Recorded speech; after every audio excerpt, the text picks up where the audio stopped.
So I was watching this Alex O'Connor video where he's debating this guy on if moral is absolute, if whether or not there's an absolute moral right or wrong. I don't know this guy, but I do know Alex O'Connor. I like his videos, but he made a point in this video, or he has an opinion in this video that I'm not sure how. I don't agree with the logic with it, so I'm just curious to see if anyone has any ideas about what could make sense with what he's saying here. The first part of this video just talks about how whether or not God exists, morality is just a sort of a brute fact. Like, if God exists and God is moral, then there's no reason to say that something is moral outside of God. So you're just asserting that what God says is moral.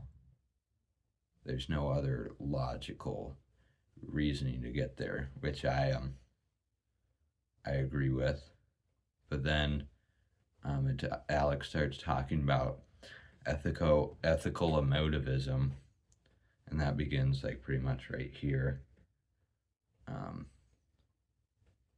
So I'm going to talk about that. And that's the part that I disagree with. So yeah, that's what I'm reacting to. The same thing. I mean, like, So do you believe in objective, I guess, I want to know your view. Like, do you believe in objective moral? You said you're not a moral realist. that's right. So does that mean you don't believe in any, that anything is actually ultimately good or bad? That's right, with a caveat, which is that, and again, a throat clearing that I'm agnostic to varying degrees, and so I could be totally wrong about this, but broadly speaking, I'm an emotivist, which is a theory of ethics, but more than that, it's really a theory of language. It tries to offer an account of what people mean when they say something is good or bad, and it characterizes these statements as expressions of emotion. So that when someone says murder is good, they're expressing some kind of contentment towards murder. When they say murder is bad, they're expressing... So I agree with this part, that, again, if nothing can be said to be truly right or wrong. It's just your inert emotional reaction towards it. That part I agree with, and I think that's the fundamental aspect of ethical emotivism, which again I agree with, but what he kind of explicates it from here in a way that I disagree with. some kind of discontent towards it. That means that when you say, do I think that there are things that are good? It's like, because I understand the language emotively, I can say, yeah, I think that this is good and this is bad. But objectively, no. Like, it would be misleading. But it would also be misleading to say that I'm like a subjectivist. I'm literally thinking that these statements are just expressions of emotions. It's kind of hard to explain briefly. But Well, can I ask it just to help the audience track with us? Because I've been very aware coming into this conversation that you can lose a lot of people when you get too technical or parlancy or whatever. Mm-hmm. So let me put it this way.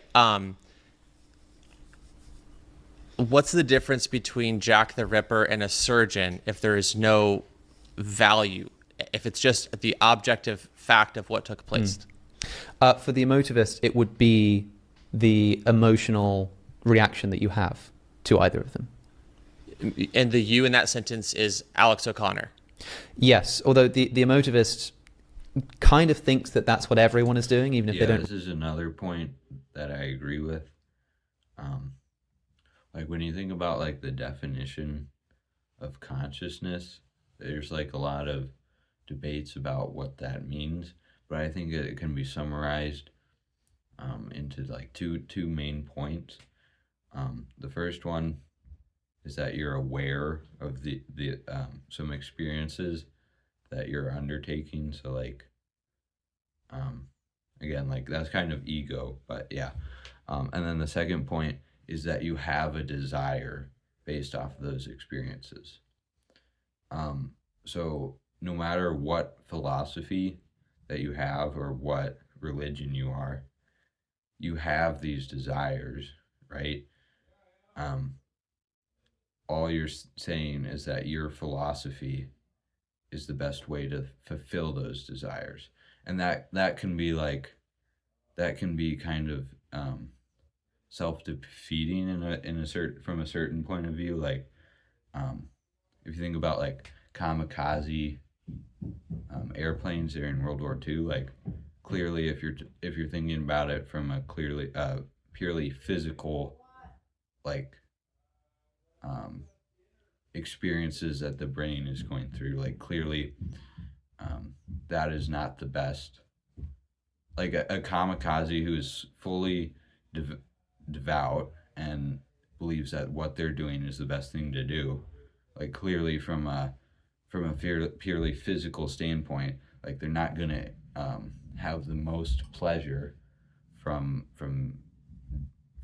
dive bombing onto an American ship, but what they are gonna have is a sort of meta happiness generated from fulfilling like a purpose or a cause, and has more depth than physical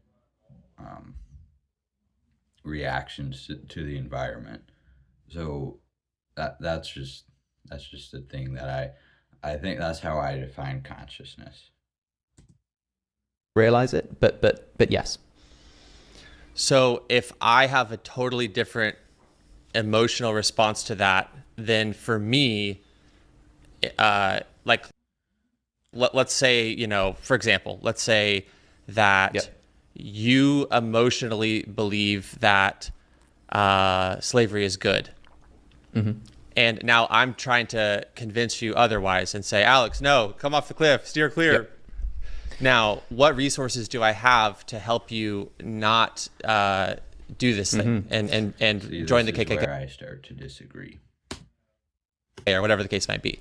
It's a great question, and it's got, I think, some really interesting ways to answer it. Like, the way that you've asked it specifically does allow me to answer you in a way that might satisfy the question, but to really steelman what I think you're saying, like the strongest version of this is to say that if there is genuinely just an irresolvable conflict in emotive state towards two things, then there is nothing you can do to say that somebody is right or wrong, because emotional states can't be right or wrong. The thing about emotivism is it's a form of ethical theory known as non-cognitivism. In ethics, if you're a cognitivist about ethics, it means that you think that moral statements can be true or false. If you're a non-cognitivist, it means that you don't think they can be true or false.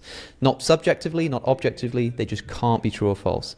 Take the statement, go over there. If I said to you, go over there, like a command, is that true or false? It's not that you just don't know if it's true or false. It's neither. It can't be either. It's not the kind of statement that can be true or false. So for the emotivist, when you say, like, murder is wrong, famously, it's like going, boo, murder, or like writing the word murder with an angry face emoji next to it. It's not the kind of thing that can be true or false. So the problem with that is of course that if I say murder is good and you say murder is bad, like, how can we resolve that, right? The thing is that when take the slavery example, right? When somebody says like slavery is good, I don't think that they are having, even as a motivist, I don't think they're having like a surface level emotive reaction to slavery itself. I think that they've got some kind of emotive state buried down within them, and they've got a bunch of factual claims built up on top of it. So, for example, I used to have this conversation all the time when talking about veganism, because I used to be a vegan, and I used to convince people to be vegans. And they would say to me what you've just said. They've said, you're a moral emotivist. You think that you don't like the killing of animals, and I do. Like, how can you say that I'm wrong? And I would say, okay, well, the problem is that I'll find an emotive statement that we do both share. So, for example, do you think that it's wrong to unnecessarily inflict suffering upon animals? And I'll go, yeah. Okay, we agree. Now, I think that's just an emotive expression, but it doesn't matter. What matters is that we both have that emotive expression. Then what I'll do is I'll move purely into the factual realm. I'll say, okay, is it necessary to eat animal products? No. Does eating animal products cause harm to animals? Yes. Therefore, eating animal products causes unnecessary harm to animals. Yes. This is all just factual, no moral statements or anything. But then you take this original emotive thing that you got them to agree with, that unnecessary suffering of animals is wrong, and you prove that this statement of like eating meat being wrong is in accordance with that emotive statement. And that's the conversation. So this is where I disagree. He says that if you go back to a basic, fundamental sort of moral statement that you're saying, like again with the murder is bad, or animal suffering is bad. If you have another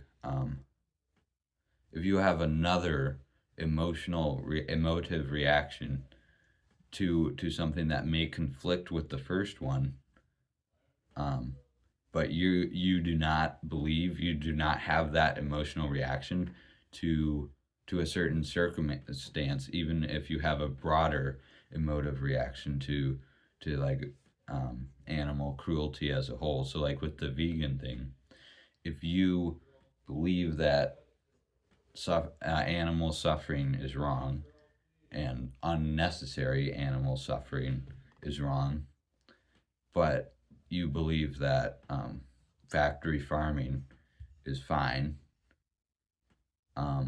there's no reason for you to try to believe or use reasoning to try to convince yourself or that factory farming is good. So each emotive statement is individual. There's no reason to use logic to go from one to another, especially like in this case with veganism.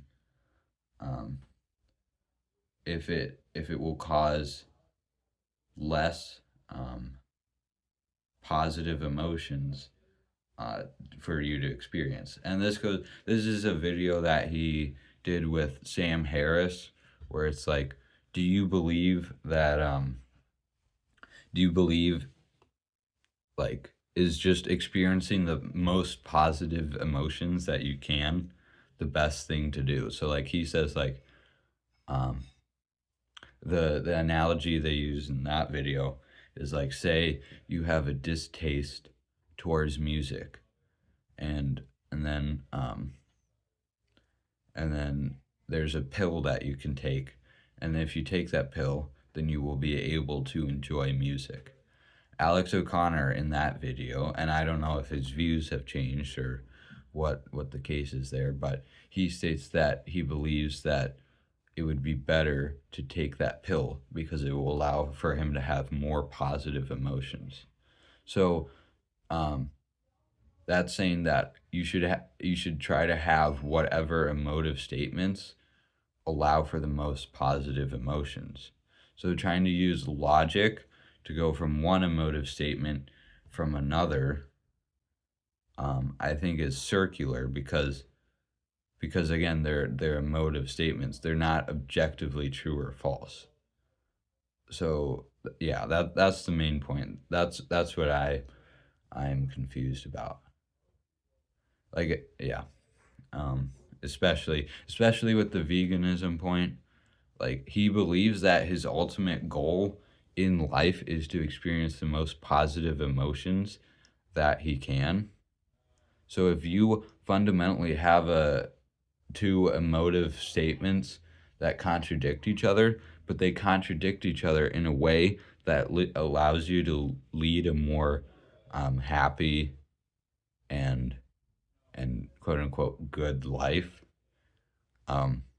then you have no motive to try to change that one of those statements based on the other. I mean, one argument that you could have for that, I think, is the idea of if you have a emotive reaction to logicality, and you believe that every like more secondary emotional state should be based on a wider, broader one. But again, you run into the same problem where at some point you're gonna have emotive reaction that can't be explained by a bigger one. And then it's just brute facts, like how you feel, what your emotional response is to that. Yeah.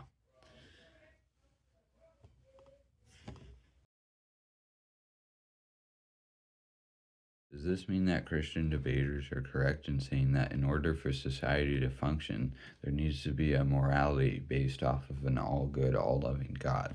The answer is no, and for two reasons. Firstly, evolution has dictated that the majority of humans are moral. When not threatened with their own personal safety, most people will not have basic emotive reactions that promote other people's suffering. In order for a society to form, it has to push out those who are negative to the society in the start. While there may have been humans at one time that did not have morals that were based off of building a society and reducing human suffering, they would have likely been outcast by the people that did have that, and they would not be able to reproduce, meaning that that set of genetics would not be transpired, which is why currently the approval rating for slavery is quite low. Secondly, even if there is a person with such traits that has an inherently positive emotive reaction to human suffering, however rare it may be, society is set up in a way where, as the majority of people disapprove of human suffering, it rewards people who at least act that way. So if you have someone that is immoral, they will, and is atheist, and thereby God has no moral compass in which to guide them, they will still be inclined to act in a way that is moral because our society rewards it. You can see this with our legal system punishing murder and other heinous crimes. And you can see it in how people would react to someone who has these emotive reactions and broadcast it publicly.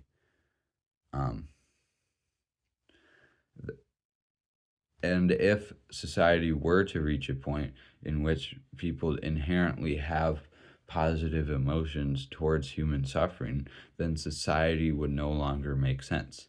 Society is built off of the proposition that it is more beneficial to have an organized system and people living by each other for the majority of people than it is not. So the day that is no longer true, society is no longer needed. However, this is highly unlikely due to factors I mentioned before, like evolution.